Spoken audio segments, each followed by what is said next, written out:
I'll say on the sex scene, like It is like a grotesque sex scene.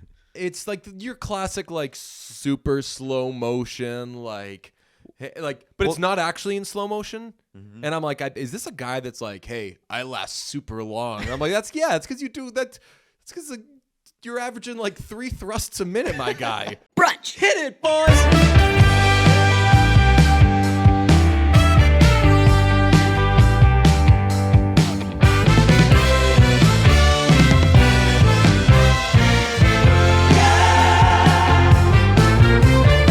Very important question that I honestly think could take us the whole damn cast. Ooh, okay. This is good. You ready to do an hour 20 on this one question? Did you say a tight 120? Yeah, a tight 120. That's not how that works. That would be 2 hours. Tight 120. Well, it could be an hour. I took that to mean an hour and 20 minutes. Yeah. Who said 120 first here? You said an hour and 20 minutes. I said 120. But like when you say like a tight 40, that's a tight 40 minutes. Yeah. All right. But if you do 120, how about this? If you say a tight 120, it means whatever the smaller number it could be. So it could be either an hour and 20 minutes, 120 minutes, or the shortest one, 2 minutes, 120 seconds. Okay, so we're going to do a tight 2 minutes here. You're on the clock. And that's the whole podcast. That's the whole podcast. Including short episode this week, folks. Diane Coffee, music, and stuff. Ooh, we've already burned a minute, so now you've got a tight 60. Now go. Okay.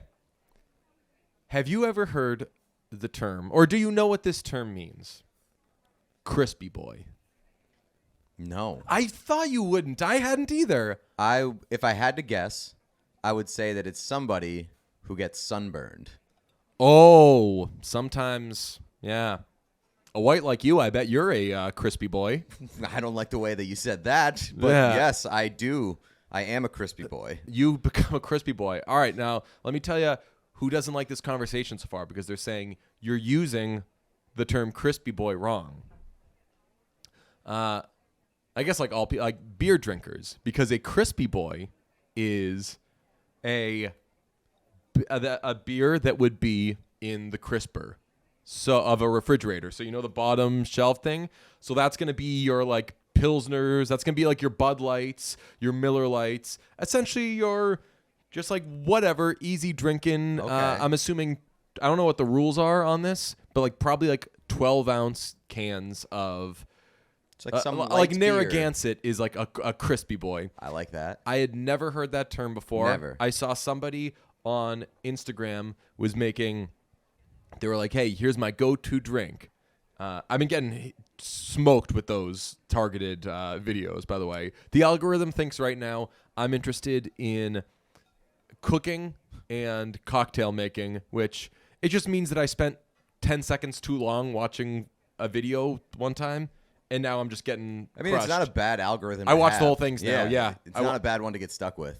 Oh, my God. My algorithm somehow is just like all these young teens doing absurd challenges. Oh. Have you seen those? Where it's No. like... It's like just Mayhem in the commercial? No, it's not even like... It's not... I put like the word challenges in quotation marks. It's like a teen listening to a video that's like, hey, if you play this song backwards, Eminem says the real Slim Shady. And it's like they just play like 10 seconds of the actual song and then they make some like fucked up face and that's the end of the video. That's all my feed is now. It's horrible. I had a really weird one that like my algorithm was, I was watching a movie with a friend and we were discussing the movie after, and I said that I really liked such and such's fashion sense in the movie. I said, I really like when people wear this article of clothing. And I said this to a person. Mm-hmm. And my algorithm forever was like, You want this shirt? hey, fetish boy. No, I was talking about, I was like, I won't even say it. I'm afraid to say it. And this is like a common article of clothing, and like definitely was not said in like a fetish way, but just like the way that I've said like, oh, Julianne Moore crushes dresses. Yeah. I was just like, oh my God, so-and-so wears this so well. In fact, I think I really like that article. I think that's like an underrated article of clothing. I hope more people wear it. And the algorithm was like, we got all we need, perv. And was just smoking me. So I was sending my friend like screen grabs of like, I am getting just You're on a list. swamped with all this. Like, could you please give me back my guitar guy videos? That's all I fucking want. And it was like, nope. For a year, you're getting this weird. And again, like this was treating me like I fetishize this thing. Which actually, I was gonna say, I'm saying fetish in like a demeaning way. Yeah, it's a little derogatory. Yeah, I believe I gotta put more thought into this. Like, Don't not all kink shame. fetishes are like unhealthy. No. I've said this before. I know people who have a foot interest, and they could not be more healthy about it. Okay. They're not like They're not the internet foot people. exactly. Okay. Like they're like, hey, I think like my wife has like the most beautiful feet in the world. It's like one of my favorite things about her. I'm like, Good for you. That- Good for okay, your wife. Happy that's- for you guys. yeah. Don't go around asking strangers on the internet if you can see their feet. Yeah. That's the only problem that I have with foot fetish people is that you know that a lot of them are foot fetish people. Yeah. Because they blast it out there. they do. They really do. It's very unfortunate. Yeah. But I we're knew not we'd a get a lot of We're not time a on. kink shaming podcast. No. Are you a furry though? No. Okay. But there's a strong interest in furry culture, though. People who like aren't furries really like watching stuff involving furries. Do they? Yeah. Well, there's a thing. Somebody was telling me, shit. There's a very popular thing right now involving furries, and I forget what it is. Damn. Somebody who is Is it like a convention for furries? No, I know those exist though. Yeah. I- that must be a sight to behold. Yeah. Shoot. What was it? There was a. I respect furry culture because you have to commit. Like people Yeah. like really get into that world. To clarify, to come full circle, the article of clothing I was talking about with my friend was like big furry costumes of animals. No, I'm just kidding. I was like, what? It's like, we got them. But now, dude, I was going to say, even if we're in airplane mode, we're still fucked. We got Yeah. enough devices listening right Yeah, now. we're like in getting front crushed. of like a whole lot of shit. Just a bunch of furry boys drinking crispy boys. But I love the term crispy boy. Mm-hmm. I'm into that. Yesterday I tweeted crispy boy summer. I did see that. And I just assumed that like you were just about to get sunburned. no, I mean, tell you what, I was down south in Florida over the weekend, and I'm really good about sunscreen these days. I use what is it called? I use glow screen. Glow If you have glow screen, what the hell is you that? want to use. It's like having a cough and having Luden's cough drops. Okay. You're like you're very You're happy like- to tend you're like, to get the please cough. cough in my mouth. I would like to develop a cough. Get me some of them Yeah. Cherry Johns. You know that I think I've said this before. Do you know that cough drops are not a necessity? You can instead use any hard candy and it will get the same effect. Really? The only goal of cough drops is, and I know that some kind of juice their stuff with like menthol or something like that, but the most important intended effect of cough drops is to make you salivate. So Interesting. when people at the beginning of quarantine were going crazy, can't find cough drops, cough drops, I was loading up on lifesavers. And here's the thing, I didn't get COVID, so I was just smoking weed and crushing lifesavers. Not a bad life to live. It was a Also, great time. like, pounding crispy boys. That's right. Do like cough drops like intentionally make their stuff shittier so that people feel like they're taking medicine? Because Perhaps. they taste like medicine. I know you mentioned like the Right. menthol, but like The only ones that really if it doesn't matter, then why don't you just make them taste as good as possible? I think there's other examples of this, but my brain just isn't working as well. But where you just change something enough so you can say it's its own thing. Yeah. Because cough drops are, for all intents and purposes, hard candies. It's a bunch of hardened sugar, and it makes you salivate. Yeah, but like from a business standpoint, that seems very stupid because you could just like if it has the same effect, you could just sell candy And say And- they're great tasting cough drops or right, something. or just make fucking candy because then people will buy them all the time and not just when they're sick. Like the cough drop. Yeah, but here's what you're thinking, though. You're getting into like the do you want to get paid like a tight end or like a receiver type of thing? It's easier to be the best tight end than to crack be the cough drop market. Yeah. Although I mean, tight ends don't get paid nearly as much as receivers, but you know what I'm saying? Like it's easy. But even like a low end receiver probably makes more money than most tight ends, even the good ones. Right, but if you want to be the best tight end and everybody's like go to when they think of tight ends, it's a safer play, I think. It's a safer play. Like if I'm getting into, I would say right now, a startup cough drop company. I was going to say like for dudes, because it seems like all these startups that exist now are like, hey, you know this thing that already exists? Well, we've made them. And you're like, oh, we've made like the perfect kind. So they're like, no, we're just also making T-shirts. But these ones, guys are always looking for T-shirts. We've made T-shirts. The T-shirt, like Instagram ads are crazy. Yeah. It's like, have you heard of T-shirts? Now here's a T-shirt that fits. Yeah. And it's like, I've been alive for 30 years and I've never been like, can't find a single T-shirt that fits. I've still never done the move because my body changes too much, but I'd still love, it must be so luxurious to do the Jennifer Aniston move and get your T-shirts tailored. That's outrageous. That's a rich person move. That's like the craziest rich person move I've ever heard in my life. That's like you have money to, I know it's not like a ton to like tailor anything, but like you have money to tailor your T-shirts, and then you have money to tailor your body to fit your tailored T-shirts all the time. What I don't get, why wouldn't she just get like bespoke T-shirts? I don't know. Why wouldn't she have someone come, pull the measurements, give some potential try-ons, hey, Jen, take these for a spin. See if you like this fit, if you like this cut, and then we'll make them. Like she could have her own Indochino that just makes T-shirts for Jennifer Aniston. And she would make so much money because people would be like, I want those shirts. And then none of them would fit other people because they're just tailored to Jennifer Aniston. They're like authentic Jennifer Aniston. I mean, people would still buy those because you could market it as like, hey, do you want to try on Jennifer Aniston's clothes? This is what it's like to wear. And then not kink shaming, if there's any like furry equivalent of that. It's like, hey, what are all those people? Hey, how come all those people wearing white T-shirts that are just like way too small for them? Why are they all walking down the street? Oh, there's a Jennifer Aniston convention in town. Jennifer Aniston's here? No, it's a bunch of people who like to wear the same size clothes as Jennifer Aniston. They look terrible. That's awesome. Well, that was a good Crispy Boy conversation. Yeah. But I'll be saying Crispy Boy a lot this summer. Good to know. I pitched to a brewery. I was like, yo, if you just made like a Pilsner and called it Crispy Boy Summer, people would love that.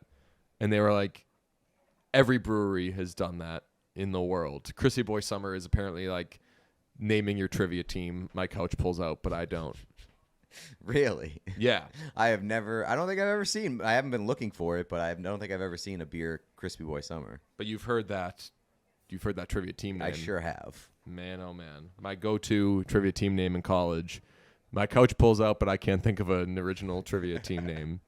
Pretty good. You'd always, every now and then, you'd run into a group though that was named My Couch Pulls Out, but I don't. And so the scoreboard gets really confusing. Mainly, they'd be really annoyed with you. But I mean, that's funny. I mean, if you can literally predict what they're going to name their team, you win that battle. Exactly. Okay, so Crispy Boys are happening. I just got a funny text from Brett that business related that I won't read, but maybe it can work its way into the show going forward. Did you see the rundown last night? No. Oh man, there was a big rundown in the Nationals and Braves game. Okay. There's a big old pickle, first to second, and they're real caught in a rundown. But then a great trick in baseball. There's a guy on third. You wait till there's any sort of rundown, and you say, "You book it for home." They've forgotten about Jay over here. You book it for home. So, second baseman says, "Fuck this. I'm going home." There's a rundown between them, and it's like lasts a very long time. Really? We're talking Gilbert Gottfried on Hollywood Squares, if you've seen that. R.I.P. I'm glad that video at least resurfaced. But there's a long rundown, but then the catcher And then the guy gets his second, and he's going for third, really hoping like, all right, this guy better get home. That's a lot of confidence in your teammate. To score. Very dangerous game. And if it doesn't work out, you know whose fault everybody knows it is? 1,000% yours. Yes. That's essentially the trust fall of baseball. Yeah, but it's more like, I would say it's more of like Song-woo pushing the guy in front of him on the tiles, because it's like, hey, I'm getting to third. Okay? You go wherever you fight. Like, you have to fucking go. That's true. Yeah, that's true. You guys ever see Squid Game? It's outrageous. Spoiler alert, Sangwoo pushes that guy. And then Gi-yeon's like, and if it were me, would you have pushed me? And Sangwoo's like, God, Gi-yeon, you know what your fucking problem is? And Gi-yeon's like, I can't wait to hear this. Mister, I don't have problems. You had to fucking, where'd he go? I don't know, Harvard.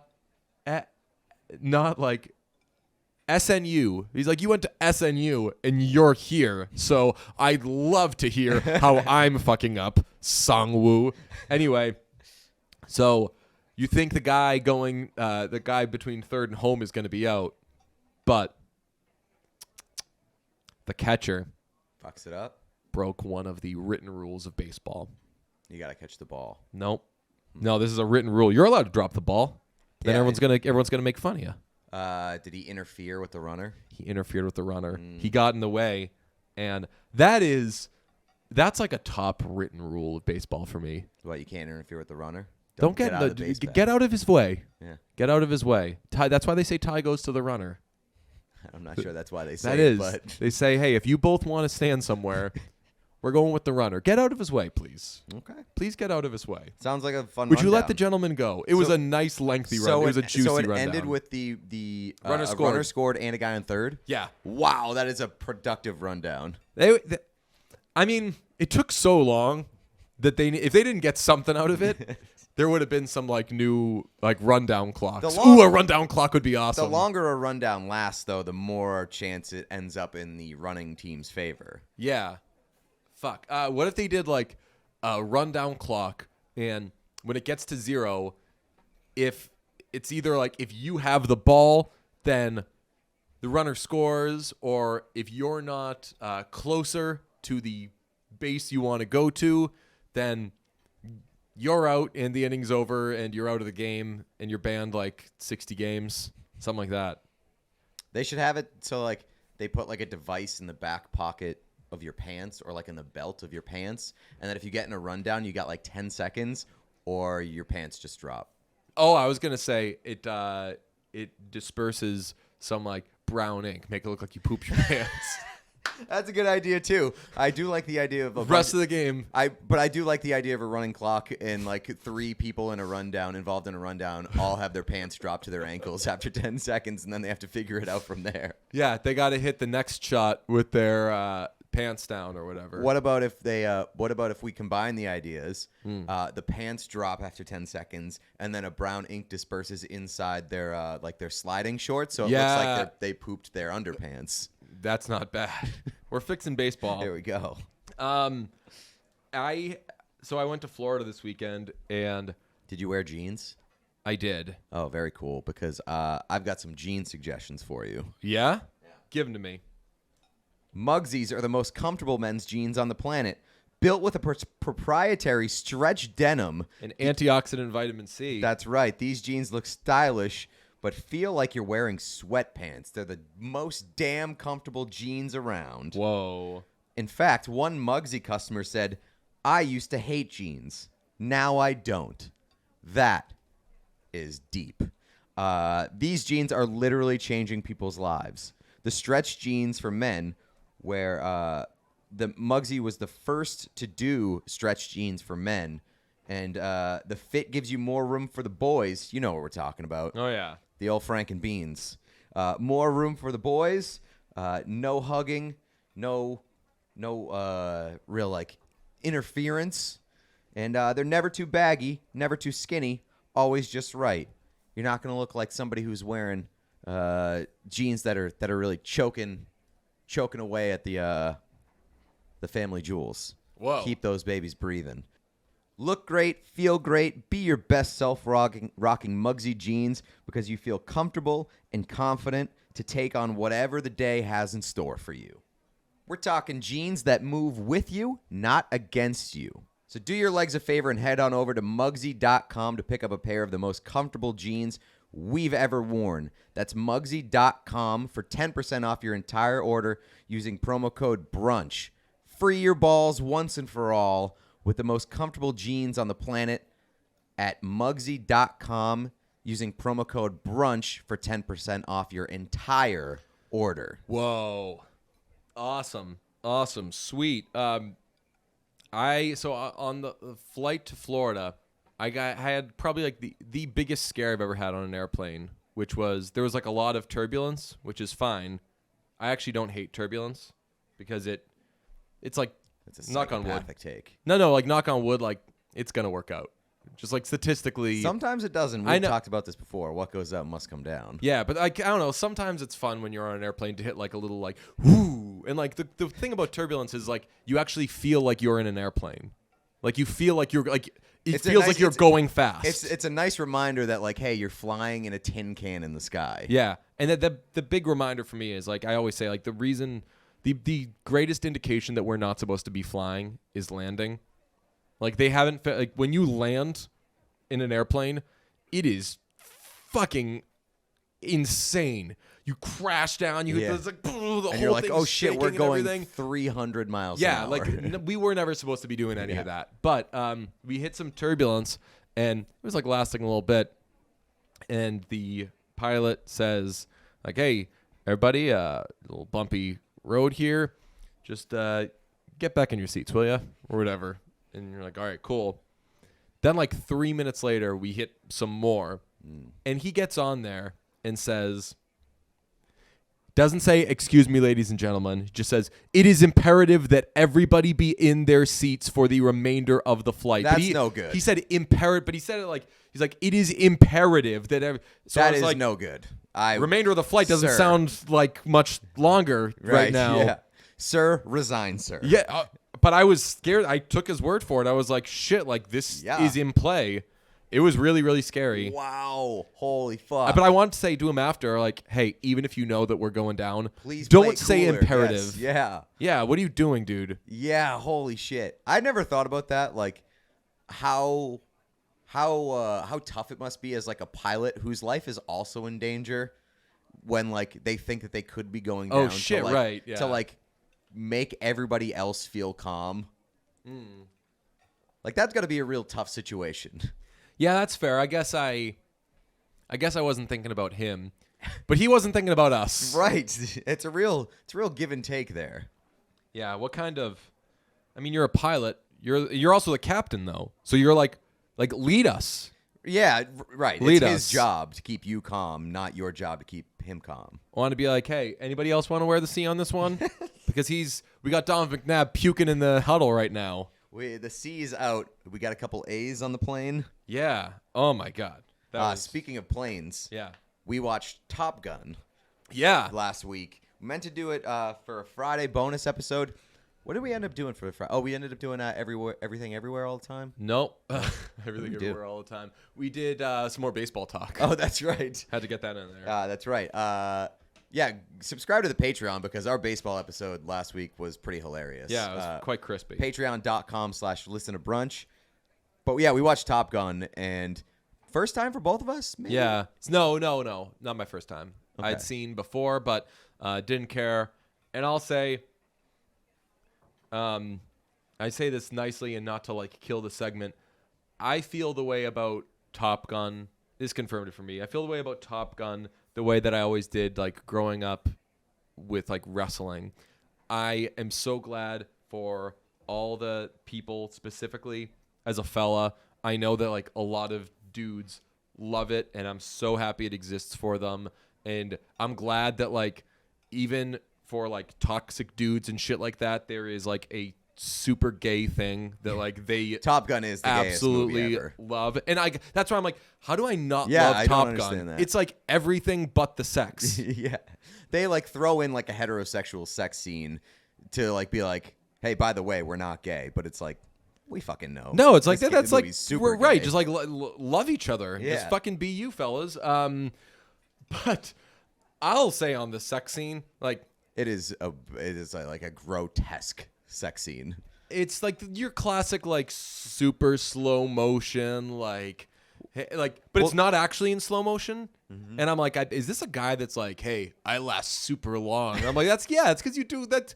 It's because you're averaging like 3 thrusts a minute, my guy. You are going way too slow. And like they don't even kiss; they just like lick each other. Yeah, They're just really like licking each other, like cats cleaning each other. That sex scene though did give me. I mean, I had so much to think about during that sex scene that it did give me an outrageous thought that all sex scenes are like the beginning of sex. Like that's what they show. They show like the silhouette of them in the night and like they hold each other and like they kiss and then like he slowly like lays her down upon the bed. Yeah. And it's always like a perfect silhouette Yeah, against like a very lot of silhouette, blue window. a lot of shadows, a lot of like the sun, the moon, just like hitting everything just right. What if sex scenes were like just the only thing they showed was like just the end? They just cut to it. It's like and then they move on to the next scene. Yeah, it's like you're trouble. Ah! That's And then just like brief toweling off. Yeah. And then Yeah. that's it. Yeah. I like that idea. just like finishing talk. Or it's like 3 minutes of like struggling to get a pair of jeans off. Yeah. Because they're not wearing Mugsy jeans. They're Ooh. clearly not comfortable. They're too tight. You can't get them off. They get really like stuck around the ankles. Yeah. And then it's just the and then you're moving on. My other thing, also on the subject of sex and Top Gun, is that Maverick has the biggest Vineyard Nights 305 energy in the world. A lot of like him and what's her name? The instructor? I Yeah. don't know. There's like a lot of like they're like on dates or they're like hanging out and there's like an opportunity where like they're about to kiss, they should kiss, and he's always like, Gotta go. all right, bye. And I'm like, yo, there's a song about that. It is very funny because he tries so hard to have sex all the time. And I don't think he is trying hard. Come on, did you see the bar scene? He like follows her into the bathroom and he's like, "Let's have sex on this counter right now." Okay, yeah, that. But I'm saying his pursuits of sex are like vaguely threatening the entire time. Not the entire time. Once they begin, when he goes over Once to there's a her, rapport. when he goes over to her place and she's like lying down and But she's like, "Oh, this is gonna be that's something." what I'm saying. Then he's like, "All right, I'm out." That's what I'm saying. He's like in hot pursuit of sex until sex is on the table. Yeah, and then and he's then like, "Fuck this, I'm out." Yeah, weird character. Again, I wish. I mean, maybe in this remake, I wish like if you got like It's not a remake. It's a sequel. it's a sequel. Yeah. Okay. That's why. By the way, that's why we watched Top Gun, because I am outrageously excited for Top Gun Maverick, despite never having seen the original Top Gun. And I'll tell you, like, Top Gun Maverick has one of the best trailers that I've ever seen, and I'm very excited about it. Had to watch Top Gun, and I will say, I fucking loved Top Gun. I don't. I loved really it. at all. I loved it. It was like the really don't like it. rare feeling of going into a movie knowing that like everybody loves this, everybody's fucking annoying about it, and there's no way that it can live up to the hype. It lived up to the hype for me. That movie fucking rules. It's super corny, super cliche, super gay, and it's amazing. I don't think it is. But again, it's not for me. It's like wrestling. It hits all like the right beats for me. Okay. I do love that they play like 2 songs the entire movie. A lot of It's- logins it's there. Danger Zone, and then it's Take My Breath Take Away. My Breath Away. And that's it. But like That's a lot all of they play. Take My Breath Away instrumental. Yes. Like You're not anytime getting that the he's lyrics pursuing there. sex, Yeah. they just play Take My Breath Away, and then anytime they're like in action mode, they play Danger Zone. That's it. A big issue that I have with it is like it's not real. Kind of like wrestling. Like it's not real. Yeah. Why? Like they're at camp. yeah. Okay. They're at practice. yeah. There's no like threat of the bad guys getting them. The bad guy is There is when they go out on training missions, like they're being like hunted. not for real though. I don't really understand the whole like what are these guys like what's the objective of the other people? Right, like they're not going to kill them. They kind of are. Like they're shooting them down, which I assume means that those people are trying to shoot them down. Well, let me see. Is there there's a lot of like real threat? There's like a lot of in intimidation Top in the Gun? beginning where like Yeah. you're just scaring them off. Yeah. But then they do engage, which means that they are legitimately fighting for their lives. Yeah. I'm looking this up and I'm seeing that I could be wrong. But again, I just didn't care as I was watching it. I knew that Goose died. Did you know that Same. Goose died? Yeah. Which, bummer. Goose was a very cool guy. The most interesting thing in Top Gun for me is Meg Ryan just grabbing 2 scenes, Yeah, wild. looking great. That was like the height of Top Gun for me. Val Kilmer being like well cast, I guess, but other than that, I'll tell you what, I've seen the trailer for Top Gun Maverick a million times, and I'm like, I don't really care about that either. Damn. I'm gonna see it, but it doesn't speak to me. I could not be more in. I'm also very excited that Miles Teller plays Goose's son. Yes, I did see. I mean, you see that in the trailer where he's like, "You didn't save my dad" or whatever. And it's like, My well, dad it's- trusted you, and I won't make the same mistake. Having just seen Top Gun, I don't think that Maverick like killed Goose. No, they like clear him of wrongdoing. Yeah, and Maverick's even saying he's like, "Hey, eject now. Do this. Do True. this." Goose couldn't do it. Mm-hmm. So, way to go, Goose. Now your kid's pissed at somebody for no reason. I I liked Goose though. Goose was a great guy. I like Goose. I like Val Kilmer's character. Yeah, all the characters are pretty likable. Yeah. Yeah, not like a single unlikable Honestly, character. the beginning when they go into the bar and Maverick's like, "Huh, even you could get laid in here." I'm like, okay, I'm out. I don't like this movie. This is these guys are Also, yeah, like Goose has like a wife and a kid at Yeah. that point. So Yeah. what's that jab for? and a burgeoning piano playing career. True. Goose could have just gotten out of the game, played in like a piano bar or something, and still been alive. Meg Ryan would have left him though. And Goose would have wanted to fly, man. Meg Ryan said it. He was like, he would have flown without you. He just would have hated it. Yeah, fuck. I wish that Meg Ryan were in the sequel. Maybe she will be. She lives, I believe. She does. Is I meant to look. Is Homegirl in the Actually, sequel? there's a good chance Meg Ryan might be in the sequel if her son is in the Yeah. sequel. Let's see. I know that Jennifer Connelly is in the sequel, Yes. which makes it the second, I believe, Jennifer Connelly Miles Teller vehicle. Correct. Yeah. Yeah, and she who does she play? I'm assuming that she's Tom Cruise's wife. I could be wrong, but she has like big wife energy in the trailer. Let's see. Well, what's Maverick's last name? Rick. Maverick His first name is character name Top Gun. His name is Pete Maverick. Come on, give me a last name. Pete Maverick Mitchell. Okay. And Jennifer Connelly plays Penny Benjamin. So maybe not. they Or maybe could be, just but she kept could have kept her Yeah. name. I do love Jennifer Connelly playing like the tough, supportive wife. Yeah. She crushed that in Only the Brave. I love Jennifer Connelly playing anybody. Jennifer Connelly rules. Is Val Kilmer is not in Top Gun Maverick, is he? There's a picture of him on the wall in the trailer. That is true. Did see that. Because Maverick gets enlisted to come back to flight school at the request of Iceman. Right. Val Kilmer is also in the new Father John Misty album. Did Is you he? catch that reference? No. Yeah, on the song The Next 20th Century. He Okay. sings about Val Kilmer, and he says it's clearly about he's saying something about the 90s. He says, you were Batman, and now you're, like, whatever.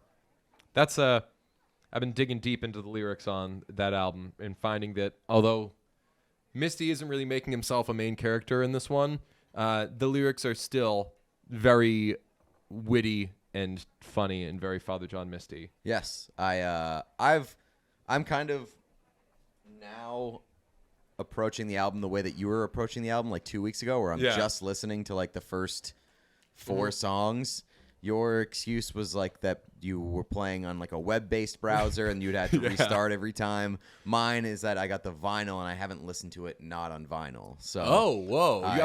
You haven't popped. I mean, I've done popped Spotify. I've popped like "Goodbye, Mr. Blue" a few Yeah. times, which that song is awesome. It's so good. But aside from that, I've kind of just been trying to get through it on the vinyl, and I listened to like the first 4 or 5 songs. Yeah. And then like it always happens when I listen to vinyl. Like I'll listen to like 4 or 5 songs, and then I'll be like doing something else, and I'll like kind of check out and forget to flip it over. Oh yeah. So eventually I'll listen to the whole thing. But what I've heard so far, I really, really like. Yeah, it's awesome. I mean, I love.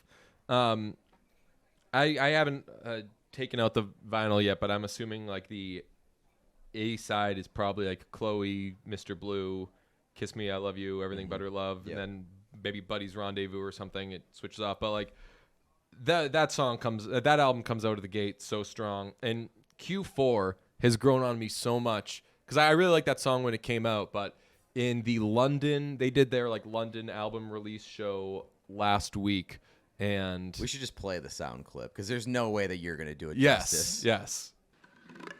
This one here is called Q4, which you may have heard. It's about 2 sisters, and one sister kind of cannibalizes her late sister's life for a piece of like airport autofiction paperback, and then ends up getting kind of consensually exploited by a publishing company. And this happy little tune was inspired by these billboards in Hollywood that are everywhere for things that look just miserably unfunny, that all say, quote unquote, deeply funny. And I just couldn't get that deeply funny thing out of my head. And I don't know what the distinction is between funny and deeply funny, but I think anytime you see deeply funny, it's probably a first-hand account of extreme human misery. Let's do it! So the chorus is, it was just the thing for their Q4. Deeply funny was the rave refrain, and I thought it was like a fine lyric before, but it's like when you listen to Father John Misty, you don't totally get a lyric. You're like, I'm sure there's something there. But like as the song goes on, he keeps bringing up like deeply funny. And I love the idea that he just like couldn't Saw a get past phrase. his like confusion and hatred for people calling things deeply funny. I would have loved to be with him in California the day that he saw Deeply Funny on a billboard and then just could not get off it for like the next, I'm assuming like 6 days. Yeah, it was probably a long He hang. was probably like going to like like lunch or something with somebody. Yeah. Sat down and like 4 hours later he was like, deeply funny. What the fuck does that mean? Just bringing it up over and over and over again. Yeah. And be like, can we just enjoy a nice lunch? He's like, no. What's the difference between funny and deeply funny? Love him. He's the best. Yeah, Goodbye, Mr. Blue is great. Kiss Me, I Love You. I Yes. really, really like. But the two ones that initially really had their hooks in me were Everything But Her Love and Buddy's Rendezvous. Which Buddy's Rendezvous, I've heard the Lana Del Rey version because that came with like one of the big crazy packs or whatever, and that does sound like a song that would better be performed by a lady. But man, the lyrics in it are so fucking good. There's like just shit about like fatherhood and kids and shit like that is dope. The Otro Momento, didn't expect some like samba shit going on in the album, but it's great. Yeah, I'll at some point, like I said, I'd like to organize some thoughts on this album. Chloe, the title track or the lead track, is absurd, but I just love. I love the sound and I love the aesthetic and the vibe of this album. It does seem like he's very much scaling back on like being the main character. Yes. Both from an onstage presence and like a musical presence or a lyrical presence. he's kind of taking himself out of it a little bit. And I don't know, did we talked about this?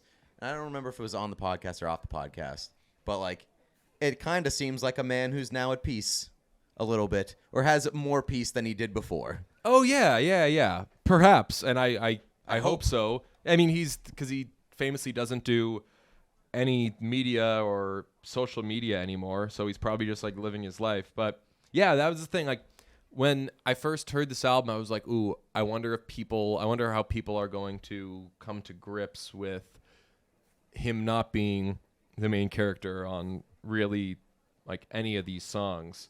But his lyrics are still so good, and like Q4 is a perfect example where he's not the main character in that song, but like he's the main character there because that song doesn't get written by somebody who just sees doesn't that have that fucking perspective, sign yeah. and can get over the fact that some people call things deeply funny. Yeah, you just like you still get his brain, but you don't get him injecting himself into the story.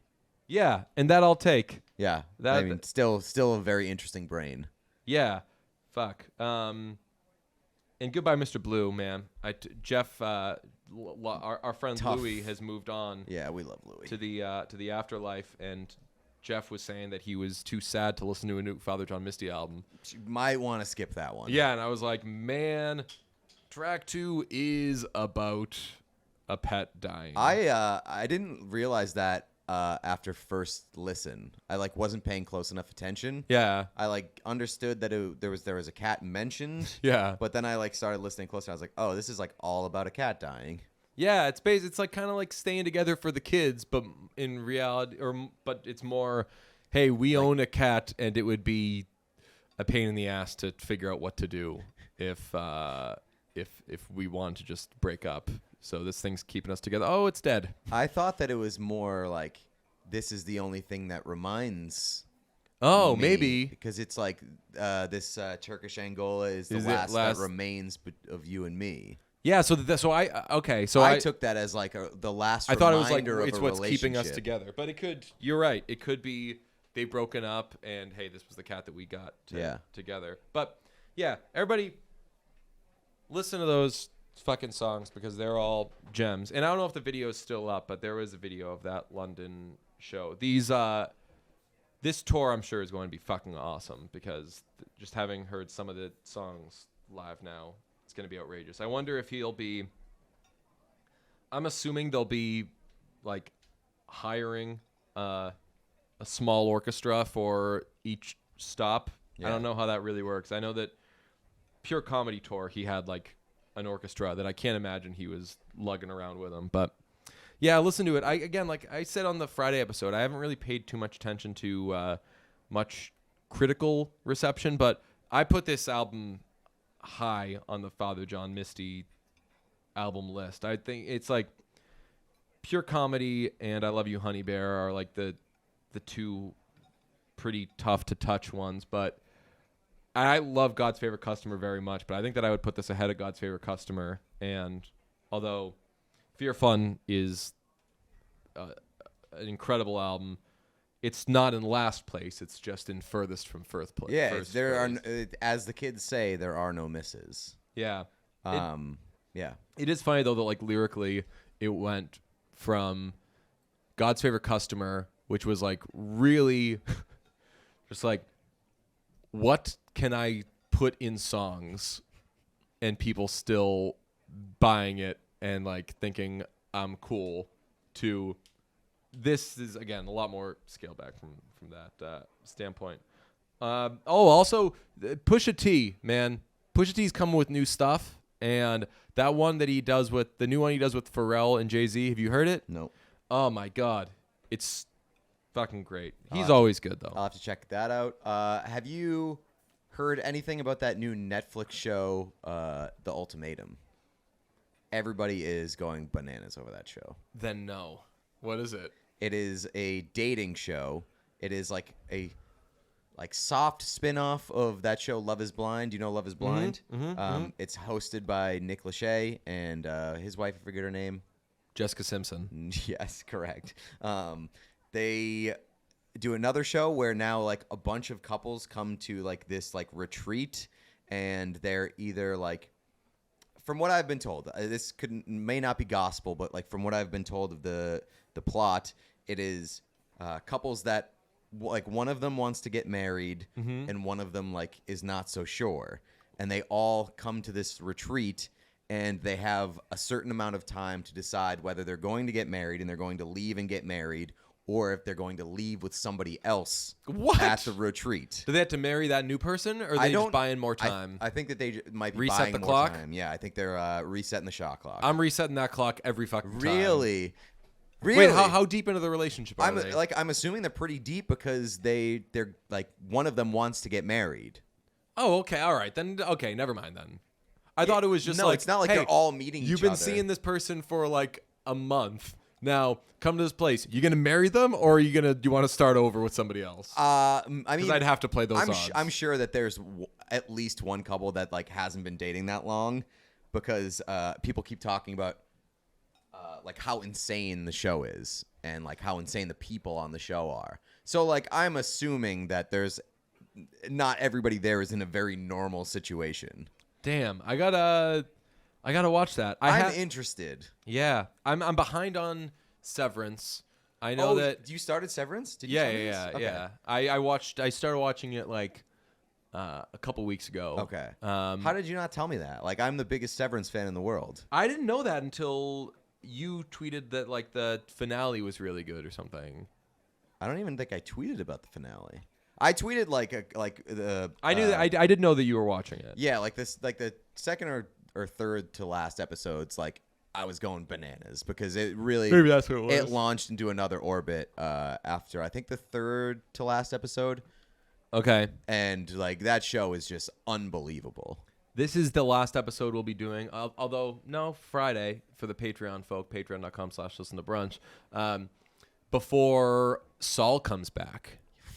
Yeah, I mean, end of April is just absolutely banana land's TV schedule. You've got Saul coming back. You have Barry coming back. Mm-hmm. We have that new show that I'm extremely interested in. I forget what it's called now. I Shit. know what you're talking about. The one that's kind of like War on the City or something. Yeah. Also, there's a Vanessa Bayer show called I Love That For You that I really want to watch. Okay. But I've been doing. I rewatched the last 2 episodes of season 5 of Better Call Saul the other day, and I thought about it, but oh my god, I feel like it's hard to just like jump into that. Am I wrong? You are, because you remember where you're at. Like he comes back, he gets the money for Lalo.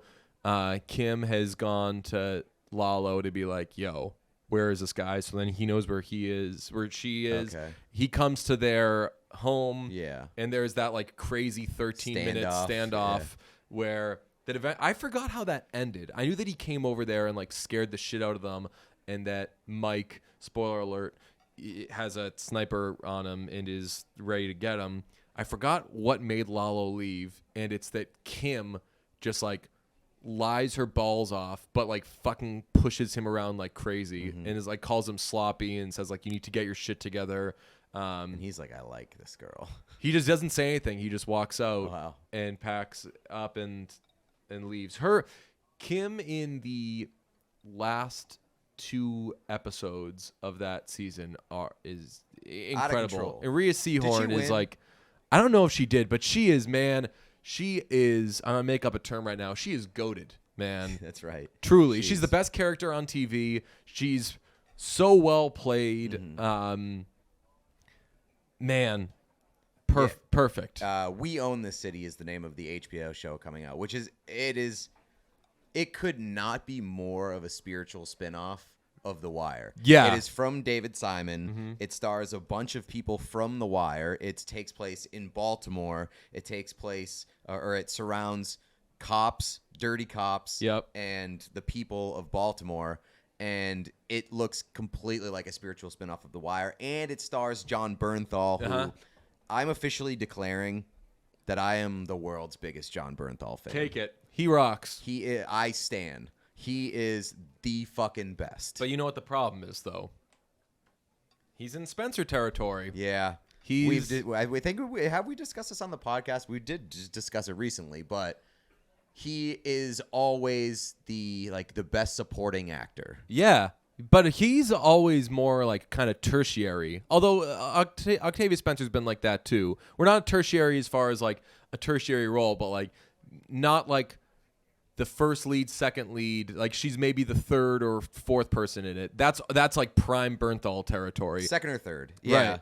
But Bernthal. But he's always that in like a massive project. Yeah. He needs to. So somebody needs to give him his own thing, and that's what this is. So I wonder if like he's getting those opportunities and he's turning them down to be in bigger projects that he's like more passionate. He wants about. to say that like I was in Ford versus Ferrari. Yes. I was in fucking. I know that he wasn't like big at this point, but like I was in The Wolf of Wall Street. Yeah. He's done. I was in How I Met Your Mother. He. And it that's seems, everybody's first exposure to John Bernthal. And like he. I believe actually problematic. If I'm remembering correctly, they pull some like Social Network In what? in How I Met Your Mother. I don't know. I believe I never watched it. John Bernthal plays. I don't know what John Bernthal's ethnicity is, but I think in How I Met Your Mother he plays like a Latino man. I don't know. Like in what's it called? Social Network. You know that I didn't know this till they say it in Master of None. Max Minghella Yeah. is like a white guy, Is he like Italian? and they have him play in Social Network. They have him play an Indian dude. Oh, okay. Yeah. Oh, wow. The episode, yeah. There's an episode in Master of None that like is just very matter of fact. It's like, hey, like this is what they do in a lot of these things. Yeah, that's right. Yeah, I remember that. Yeah, I don't know, but Bernthal, I mean, like, I feel like he just takes projects that he's most passionate about. Like, he did Peanut Butter Falcon for like 3 scenes, and that movie had no budget. And I think that he just did it because he really liked Shia LaBeouf. Good. That movie. That's a great movie. That was such bounce back Johnson. You don't even know. That was like the strongest bounce back Johnson. That was like, okay, I'm in on her. That was like a top bounce back film. I would Yes. say. But yeah, I mean, like, it's not like Bernthal's not getting big stuff. Like he did The Punisher, which everybody loved. What's The Punisher? The TV show, like the Marvel TV show that was on Netflix. Everybody fucking loved that show. The P is for Punisher. That's right. The F is for Finisher. Look, we can't talk about spiritual continuations or sequels or blah, blah, blah, blah, blah without talking about a new film that's coming out. I don't know if you heard of it. It's called Jurassic Park Presents Jokersaurus. Or do we call it Jokersaurus or Jokerassic Park? I kinda feel like I think Joker- Jokersaurus. Jokersaurus. Yeah. Last note on Saul I do want to sprinkle in. We know Nacho is as dead as disco. Yeah. But I guess I didn't realize, and Lalo kind of takes advantage of him, but Lalo is so nice to Nacho. Like he does, like As nice as like a someone who's borderline like taking him captive. Yes. Could be. or like as nice as like a sociopathic murderer. Yeah. Oh man, the scene. Man, Lalo is the best character in the Breaking Bad universe. you think so? Yes. Wow.